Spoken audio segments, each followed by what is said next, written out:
My name's Emma Foster. I'm a urology consultant at Salford.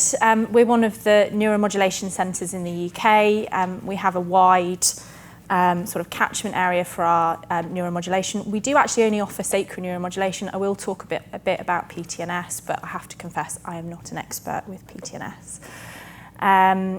I was appointed in 2018 and I've taken over from Chris Betts, who actually has run the sacral neuromodulation service at Salford Royal since 1999. So we do have a huge number of patients that we follow up there. So what am I going to talk about today? So a bit about what is neuromodulation, what is refractory OAB, because everybody's definition is different.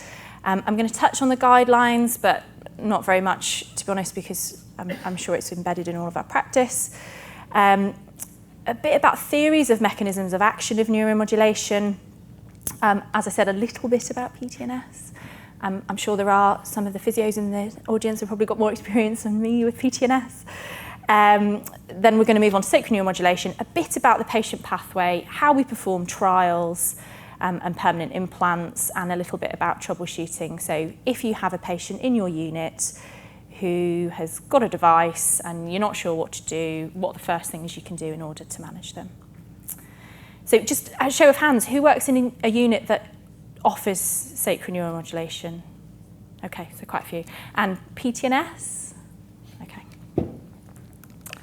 Great, so what is electrical neuromodulation? So, well, it's a growing area of medicine at the moment. On the right-hand side of the screen are examples of where electrical neuromodulation is used elsewhere in the body. It's not new though. So it was first applied in neurosurgery in 1909. So following on from the previous talk, you know, these aren't new techniques, we're just using them in different ways. So what is neuromodulation? Well, it's the alteration of nerve activity through targeted delivery of a stimulus, and that can be either electrical or chemical to specific neurological sites in the body. It's carried out to normalise or modulate nervous tissue function, and it's a treatment option for refractory overactive bladder. So how do we define refractory overactive bladder symptoms? I've said it's controversial, might not be quite the right term, but it varies clinician to clinician and patient to patient of what is the definition of refractory overactive bladder. Essentially, it's the failure of conservative management. But what is conservative management? What is acceptable to patients? And what do they actually engage with? We've all seen the patients who come back to clinic time and time again who are drinking 10 cups of coffee a day and wonder why they can't be away from the toilet for more than 10 minutes. There's very little agreement in the literature of clinical or urodynamic diagnosis of what refractory overactive bladder is. And also how many different treatment agents have been tried, so whether it's a single agent or a combination of therapy. Day to day though, and pragmatically, it's essentially the failed change of lifestyle factors such as the elimination of caffeine and carbonated drinks, so not just reduction of them, but actual elimination of them from the diet.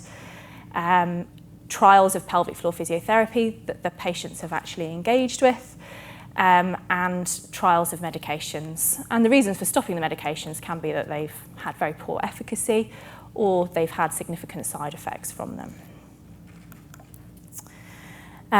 So this is a think tank that I find really useful when managing patients with refractory overactive bladder. It's actually 6 years old now, and their aim was to review and assess definitions of refractory overactive bladder and evidence in supporting different treatment options at that point. Now, the group that put this together concluded that the outcomes of the treatments for refractory overactive bladder were very similar. But what our job is, and I agree with them, is to help guide patients to pick what the best treatment option for them are. And all of these options should be available to all patients, regardless of their locality. So obviously there'll only be certain units in the country that offer neuromodulation.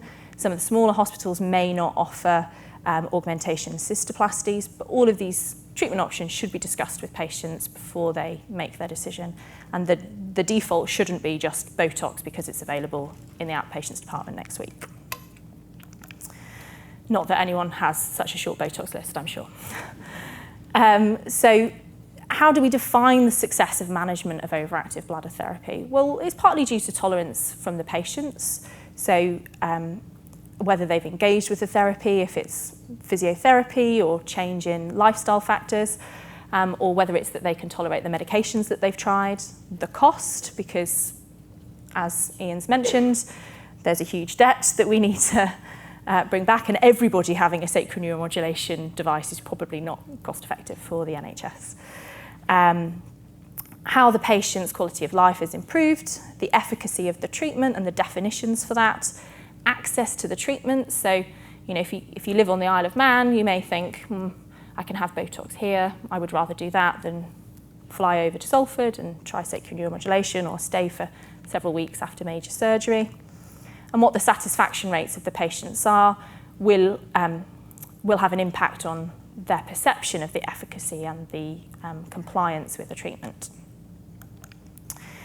So the NICE guidelines is in keeping with the think tank in that at the same point on the NICE guidelines, they talk about augmentation cystoplasty, PTNS, urinary diversion, sacral neuromodulation, and also Botox. Just move over that one. So tibial nerve stimulation essentially is the posterior tibial nerve is a distal branch of the sciatic nerve that originates in the pelvis. The spinal roots are L5 to S3, and it descends down towards the lower extremities. The aim is to stimulate the posterior tibial nerve in order to neuromodulate the sacral nerve plexus, essentially. Stimulation can be achieved via a percutaneous needle electrode, a transcutaneous surface electrode, or more recently, there's advances in implantable devices. So this is the setup that most people are probably used to with regards to percutaneous tibial nerve stimulation, where you insert a 34 gauge needle, 4 to 5 centimetres cephalad to the medial malleolus, and the response is noted with flexion of the large toe. My understanding is it's a 30-minute session every 2 to 3 weeks, depending on local availability. There are some units that would also offer this transcutaneously, and the patients have devices that they're able to take away. But research is lacking in efficacy with regards to transcutaneous methods. So looking at PTNS, this study was 105 women with overactive bladders. They compared anticholinergic therapy in the form of solifenacin with alone with PTNS and versus combination therapy. The results demonstrated that actually PTNS was more effective than the solifenacin therapy, but combination therapy was superior. This is just an example. I don't work with this group, but this is an example of a implantable PTNS system. I'm not aware of anybody that's implanting them currently in the UK.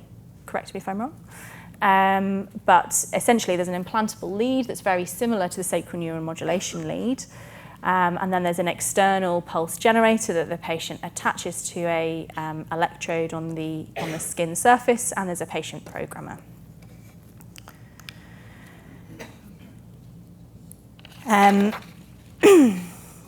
So in my opinion, neuromodulation, whether it be PTNS or sacral neuromodulation, is a global approach. So the majority of patients that come to see me for consideration of sacral neuromodulation actually have got multiple other problems. So their overactive bladder symptoms aren't the only issue. They may have painful bladder syndrome, chronic pelvic pain, defecation issues, and sacral neuromodulation can address multiple of those issues in individual patients.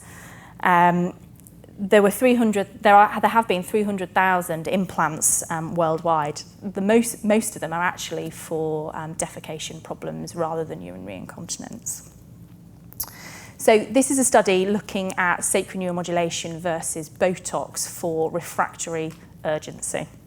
So it's one of very few level 1 studies. The primary endpoint was urge incontinence. slightly tricky factor is that they looked at 200 units of Botox rather than 100 units of Botox, which is current standard practice. That being said, the Botox group responded slightly better at 6 months. However, at 2 years, the response rate was 84% in sacral neuromodulation versus 83% in Botox patients. They had obviously had repeat injections during that time period. So how does sacral neuromodulation actually work for overactive bladder patients? We don't know. We don't fully understand how it works, but there are many theories. So we think there's probably a central mechanism. So patients who've been treated with either sacral neuromodulation or PTNS actually have got activation of the Brodmann's area and the prefrontal cortex. We also suspect that it inhibits afferent pathways within the pudendal nerve. And we know that it's likely to have an effect on efferent pathways as well because voluntary voiding is maintained throughout therapy. So predictive factors in sacral neuromodulation. So when people come to see us in clinic, they will often say, what are the chances of this working for me? So this was a systematic review. They looked at 78 papers, and they found that being female, being a younger age, less than 40, and having a timed lead trial, which we'll come back to in a moment, was more likely to be associated with a positive outcome from sacral neuromodulation. Sorry. One of the limitations of this systematic review, though, is that most of the evidence is level 3. So there aren't many, or there aren't any actually, double-blinded studies, obviously, because how do you make somebody double-blinded about an implant? So it is a limitation of lots of the papers in this area. So what about sequencing? And what I mean by that is, does it make a difference whether someone has had Botox before sacral neuromodulation or whether they have not had any treatments after conservative management? So does it matter? I suspect most of the data, based on some of the geographical issues that I've mentioned previously, is based on the fact that most patients would have tried Botox before sacral neuromodulation because of the ability to have it more locally. So this was a systematic review from China, and they looked at 7 studies, so it's not a huge systematic review, but they looked at sacral neuromodulation pre-Botox versus sacral neuromodulation post-Botox, and they found that there was no difference in the outcome of the success of the sacral neuromodulation. So this is looking at the long-term outcomes, and that's kind of 5 years outcomes. So this was a post-marketing study from the USA. It was multi-center, prospective, and they found that 86% of patients responded at 3 months, and this was maintained at 82% at 5 years, which is pretty good. However, about 20% of patients had their device permanently explanted during that time period, so it didn't work for them and had the device taken out. And about 1 in 5 patients actually needed re-intervention within those 5 years. The infection rate was around 4%. I'd probably say in contemporary data that's less than that. We've had very few infections in our patient group at Salford. So I would say 1 in 20 patients is probably quite high in today's data. So what's the patient pathway? So what we do at Salford is they have a referral from either another trust or in-house, one of the other consultant teams. They come to an outpatient appointment with a member of the medical team. So there are 3 doctors that work in the sacral neuromodulation team. We review the history, what previous managements they've had and their comorbidities and their suitability for a device. We review their urodynamics, hopefully it's been included with the referral, and also an up-to-date frequency volume chart and patient questionnaires which we send out prior to their appointment. If we think that they're suitable and it's something that they want to explore, and in order to help them decide that, we've got models of both the devices and where the wire sits in terms of the skeleton to show them. Then they go on to have a local anaesthetic trial of sacral neuromodulation or a percutaneous nerve evaluation. We then see them back 10 to 14 days later with questionnaires and frequency volume charts, which we compare with their pre-trial paperwork. And if they have more than a 50% improvement, then they're offered a permanent device. That's not that strict. Lots of these patients have tried multiple other therapies, and their only other option is looking at major intra-abdominal reconstructive surgery, either a cholangiocytoplasty or a urinary diversion, of which they may not be fit for and they may not want to consider. And therefore, if they've had some improvement in their symptoms, they may say to us, no, I really think this is the right treatment option for me, and we would still offer them a device. They then would have a general anaesthetic procedure as a day case, our day case unit, which we wouldn't turn the device on at. They would bring them back 14 to 28 days later for activation. So I've mentioned two words in the talk so far, a P&E and a timed lead trial. These are very different, but essentially you get the same sort of information from them. So a P&E, a percutaneous nerve evaluation, can be done in the outpatients under a local anaesthetic and doesn't require X-ray. We place a temporary wire, and the patients would go home with the wire taped down for anywhere between 7 and 14 days. Lots of sticky dressings, no submersive baths, no showers for that time period, washing your hair over the sink kind of thing. But avoiding a general anaesthetic, not having the waiting list for a theatre slot, lots of benefits to having a outpatient procedure. On the right-hand side of the screen is an example of what a timed lead trial would look like. So you're essentially implanting the permanent device. So that is where the wire will sit when they have their permanent device implanted. It's then connected to an extension cable, which runs to the contralateral side of the body and connects to an external battery. And the reason we bring it out on the other side of the body is to reduce the risk of infection on that side. At Salford, all of our patients have a percutaneous nerve evaluation. And the reason for that is our access to theatre post-pandemic. If patients fail their P&E, or there was a problem incising the lead with the P&A, we would then offer them a timed lead trial, but obviously there's a longer wait for that because of the access to theatre. So just a bit about the device companies. At Salford we offer Medtronic and Axonics devices. It's completely patient choice. I'm not affiliated with either company. I think there are positives to both devices, and most patients are better suited, I think, to one rather than the other, and that's based on a couple of the factors that we'll come around to in a minute. So Medtronic currently have, I'm going to say 2 devices, because as of this month, they have released their InterStim X. So previously there was the InterStim, which was the original device, and then we had the InterStim 2, which was a smaller battery, which lasted 5 to 7 years and then would need rechanging. The battery would need changing. It didn't need recharging, and that's now being replaced with the InterStim X. So it's the same principles, so it's a non-rechargeable battery. However, the battery life is 10 to 15 years, depending on the level of the stimulation that they need. This company also produce a rechargeable battery, which is a much smaller battery, better for some body habitus of some of our patients, and it lasts for up to 15 years. So in terms of needing regular anaesthetics and returns to theatre, particularly during the pandemic, we found lots of patients chose these rechargeable devices because they'd waited so long for their original implant. They went for a rechargeable device thinking it will last me longer before I need another procedure. It does need recharging, it's wirelessly recharged, and they would need to do that, we find in our patients, on average every 2 to 3 weeks. Both of these devices are MRI conditional, and the handset is a smartphone which allows the patients to put this into MRI safe mode themselves.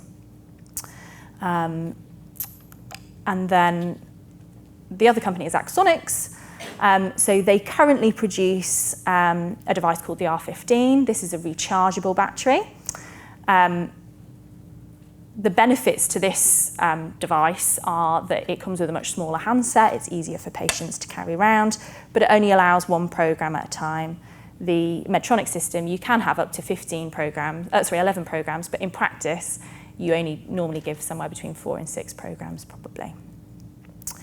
The battery life is 15 years, but they're soon to have a rechargeable battery up to 20 years, and that's coming out in the next couple of months, we suspect. It, again, is MRI conditional, so the patients can have an MRI scan as long as the MRI department know that it's there. Also coming out in the next couple of months, this company will be producing a non-rechargeable battery. So I think the choice for the patients will purely come down to a handset at that point, unless we get some guidance from NICE about which we should be offering. So the process of implanting a device, I'm just going to really briefly go over this. So this is how you'd put in a permanent device in theatre. So the patient obviously needs to be in the prone position, and at Salford we do it with a general anaesthetic, partly due to what we've traditionally done, partly due to our anaesthetic colleagues, but I am aware that some units do it just under sedation. So you start with an AP X-ray, you find your bony landmarks, you make this characteristic H shape by finding the medial edges of the foramina and the lower edge of the sacroiliac joint, and the intersecting points of this H represent the upper medial part of the 3rd sacral foramen, which is the ideal site for the lead entry. At the skin level, you have a 60-degree entry angle, but this is completely dependent upon body habitus, how you've managed to position the patient on the table, the natural shape of their pelvis. This will change the way you may need to insert the needle. You then would place the needle with a introducer sheath, and your sheath has a little metallic marker that you try to get halfway between the bony cortex. You then place a lead under fluoroscopy, and the placement of the tined lead should aim to follow the natural course of the S3 nerve, and ideally intraoperatively you should have all 4 electrodes with a response at the S3 level. In practice, we also use the S4 foramen, and sometimes we have a better response intraoperatively at the S4 foramen. So what are the complications and problems of an SNS device? Well, there's the risks of the implantation, the anaesthetic risks, bleeding, infection, mechanical failure of the device, failure to improve the symptoms or replicate the response during the trial, and obviously if you have a PNE versus a tined lead, there's more likely to be a discrepancy after you have your permanent device implanted of how your trial was versus your permanent implant, because if you're using the same lead, the response should be the same with a tined lead trial and your permanent implant, whereas when you're using a lead that you've removed and then putting a new lead in, the lead may sit in a slightly different position and patients may have a slightly different response. Yes, the devices are MRI conditional. However, that is based on the fact that the devices are intact. So if you have a patient who is likely to need multiple MRI scans, I would still be cautious in offering them a sacral neuromodulation device. There's a risk of lead fracture, and there's certain activities that increase that risk. So in particular, action sports, mountain biking, horse riding, and we'd always advise patients to try and avoid these if possible. But what patients do in their own time, unfortunately, we can't always dictate. If the lead were to become fractured and you try and remove the lead, or you want to resite the lead because patients had gained a lot of weight or lost a lot of weight, there is a risk of the lead fracturing and a small fragment of the lead being left behind. This can be problematic if they want an MRI scan as well, and sometimes they wouldn't actually be allowed an MRI in that situation. So our team at Salford is made up, as I said, of doctors. We have a fantastic surgical care practitioner, Nick Fletcher. I'm very lucky to have 2 great specialist nurses who predominantly work with sacral neuromodulation, Alice Phillips and Nicola Telford, and we're well supported by both of the device companies if we have any problems with the devices. So if you're seeing a patient with a device implanted, what might you be asked about? So particularly if you're working in a district general hospital, patients are admitted to the ward under a different specialty. You may get a phone call asking, could the device be causing these symptoms? So the common things that people complain of with the device is pain around the actual battery implantation site, or leg pain, or dull aches, or sciatic type pain down the leg. If you turn the device off or turn the power down and the pain persists, it's probably unlikely to be related to the device, and therefore you should look at another cause for the discomfort. You may get asked, can the patient have an MRI scan?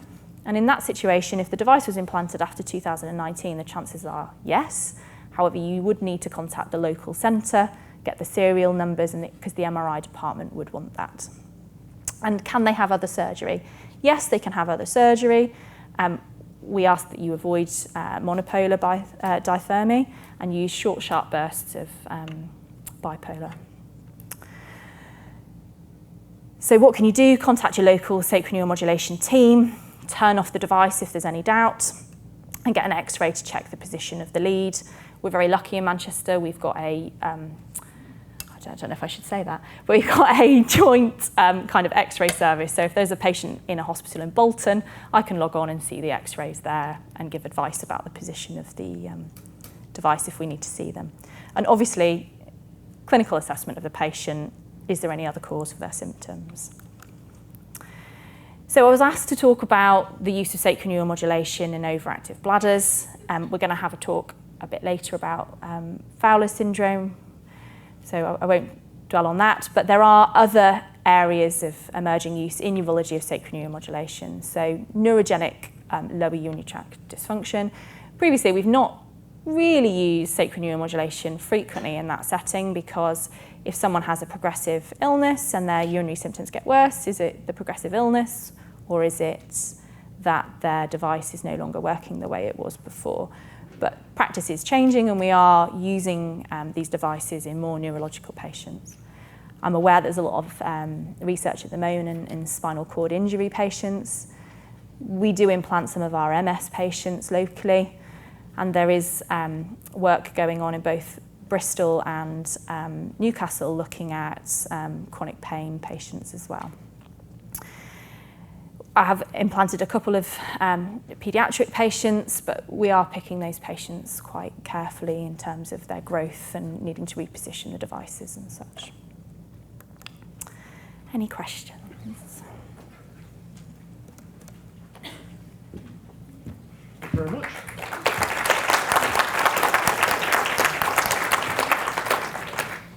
Right, questions? The lights are very strong. I can't see all the hands up at the moment, but there must be some. So, is that a question? It is. Oh, sorry, I wasn't sure if it was a bio. I'm also ready. Thank you. Great talk, Emma. Thank you. What about going through the airport? Do they make those scanners go and? So we give them an airport dispensation letter from Salford. So they need a new one each time they travel. And we ask that they don't go through, the whole body MRI style scanners, and that they're patted down. And have you got a spare one that I can take with me? Thank you. Any other questions? I've got a question. You mentioned about early on in the talk about patient compliance with stuff, and it's been mentioned by a few other speakers. Firstly, how big is that problem, and what do you think drives it? In terms of conservative measures? In terms of compliance by patients in following through with what they've been told to do. I think it really varies with patient groups of how successful conservative measures can be and what they find is acceptable.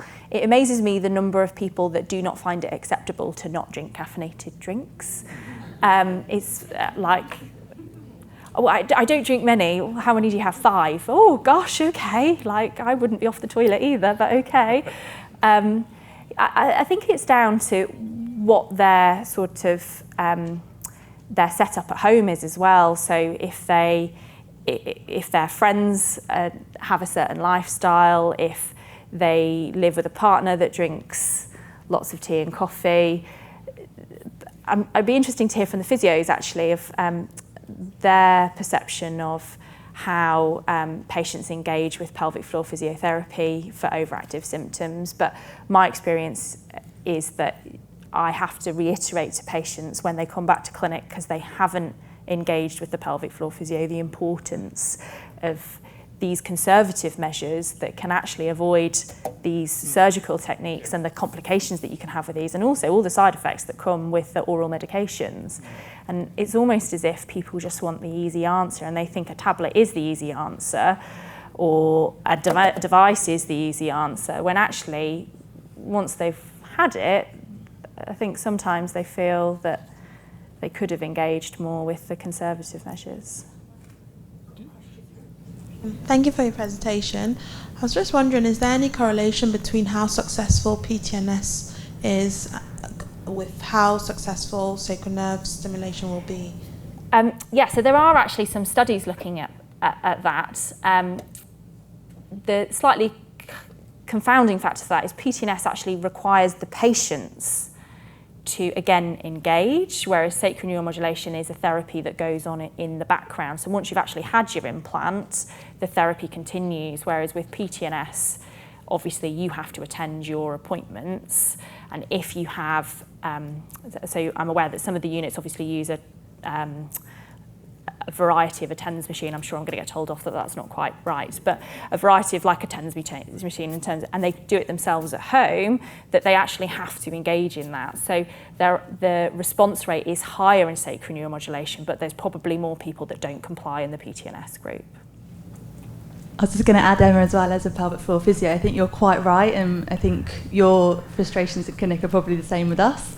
If someone wants to get better, they'll take everything on board, won't they? Yeah. And if they don't, they just want that magic wand fix. Mm-hmm. But the PTNS, I think, we've done it for a while, back from 2017, just started as an audit, poaching from the overactive bladder waitlist for Botox, and had a 78% improvement rate. And a part of our conclusion and discussion was how much of that was weekly appointments with us. And when we first trialled it, we were in the room with them, we weren't having like 2 or 3 Rosies in the room. Like, it was one-on-one, looking at a bladder diary, giving them advice, giving them feedback, keeping them motivated. So getting counselling with it and support and a cheerleader, as well as getting that feedback. Yeah. And then, like you say, the TENS at home, and I think it's really good.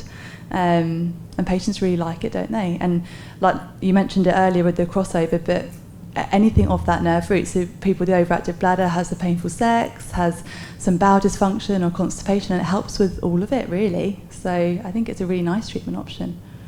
So, yeah. Hello. It's really, really nice talk. So we found a lot of the companies, so Axonics, Medtronic, it's about patients have these devices and it's sort of go and live your life now. You've got this device, but and nursing input should be less. But actually, from a compliance point of view, we're finding that that isn't happening, and whether patients have these devices or not, they're not a magic wand. No. And you still do have to work with patients for the compliance. And when patients haven't been and they do come back, and you have to re-explore things again. So it's never sort of, oh, here's your remote control. It's about putting it in your bedside cabinet, forgetting, and living your normal life. Yes, patients, they do want to live a normal life, but the compliance and the working with and even medication is not a magic wand. It's not just going to work. So compliance is really difficult. And some of my ladies that have had, implants over 10 years, you are forever sort of going, it does go back to compliance and trying to keep that motivation going. It's quite difficult. It's definitely a service that is a big stretch for our nursing staff. We've noticed it particularly this year because one of our specialist nurses has been on maternity leave, and the other specialist nurse unfortunately has drowned in the number of phone calls and requests for appointments. Actually drowned. Oh no, sorry. Yeah. But I mean, as in like the amount of work that. Sorry, Nicola is fine. But yeah, the amount of nursing time it takes when we try to job plan to cover for maternity leave, and obviously somebody coming in to cover maternity leave as a secondment does not have the experience to assist in a sacral neuromodulation service, because they don't have that experience of the continence side of nursing and the benign side of urology nursing and all of the other problems that come along that the physios have mentioned with regards to chronic pelvic pain, painful sex, and all those conversations that they would normally be able to address with this cohort of patients. So it has been left to one person, which has been a real struggle for us actually. And it amazes me when you do speak, I've covered the odd clinic for them actually, and when you get some of the routine patients who you're just seeing, contacting for their 12-month review, and they're like, no, I'm fine, I'm great. You're like, oh, okay. Because normally you're used to hearing all the people that are like, oh, it's not working, and then you bring them to clinic. Do you know your device is turned off? Is it? And the number of people that haven't realised that they've accidentally turned their device off sometimes. So yeah, it is a lot. Companies will say, oh, rechargeable battery, they'll last 15 years, you'll have it, the nursing time's going to be cut down because you're just going to go off and live your life, and they are sold that dream, but actually, realistically, the nursing input, even with rechargeable devices, it's just growing then, because our caseload is, like you say, the drowning. it's just getting bigger. So yeah, sometimes I think the companies are a little bit misleading, because they will look at the lack of the smaller amount of nursing time, because less battery checks and everything else, but actually the compliance side and the still keeping in contact with your patients is still, it's just growing. I think this cohort of patients as well is frequently, not always, but there's more. So in the retention patients, obviously we've got generally younger patients that have the devices, but in the overactive bladder patients, we don't discriminate for age, and so we do implant, ladies in their 70s and 80s if they're really fit, and they want it. But it's quite an alien concept for some of those patients, and they do need that bit of extra support in order to, one, use the handset, two, check their stimulation, is the therapy working, are they doing all of the other things they should be doing. People often think as well, oh, I'll have this and then I'll drink 10 cups of coffee. It's like, no, it's all everything at once. But. There's a question over there, I think. Do you have a maximum BMI cut-off for referral? And do you find that bigger patients have a higher failure rate, larger patients? Do I find, so when I see them first in clinic, I would always address their weight as being a contributing factor to their symptoms. And because of the pandemic, it has pushed this service out of the Salford Royal site actually. It's very rare that I would do these on the Salford Royal site. We use an outpatient, a day case unit at Rochdale Infirmary, and the BMI criteria there is 40, so you can't have a general anaesthetic there if your BMI is over than 40. So that was quite useful actually, to be able to say to patients during that time period, if your BMI is over 40, you can't have this operation. Ideally your BMI should be much closer to 30. Before you have the operation. And lots of women would say, well, my incontinence or my symptoms stop me getting to my ideal weight. So it is difficult to say no. I would always ask the GP to refer them to weight loss management whilst they're waiting their trial. But I don't have a strict, absolutely not. I've got a couple of ladies who I've implanted who are around the BMI of 40, that the lead has been a bit of a stretch. And I have warned them of that preoperatively, and I've told them about it postoperatively. And if they don't have a great response, or we find that the lead moves, then they would have to lose weight before we would reposition their wire. But I don't have a strict cut-off, but I do like them to, particularly if they say I want to lose weight, because then you're going to end up needing to replace their wire anyway, because it'll move. Just a couple of points. Excellent talk, Emma. At UCLH, it's around 35, and I think beyond 35, I think we just start discussing the risks of lead migration and fracture. Just I wanted to add about PTNS, and so we started back in 2013, and we moved on to an electroacupuncture device, actually, which is far more cheaper, and actually for the last several years, we've had very good outcomes. The pandemic hit, and our nursing team was literally drowning once again with inundated with patients who had been doing well with top-ups, but now having to return for 12-week courses. So then we introduced TTNS, transcutaneous, and quite a few patients actually are now preferring that route. There's been a meta-analysis that's been recently published that has shown non-inferiority between trans and percutaneous tibial nerve stimulation, and so I think patients are quite attracted to this idea about home-based neuromodulation.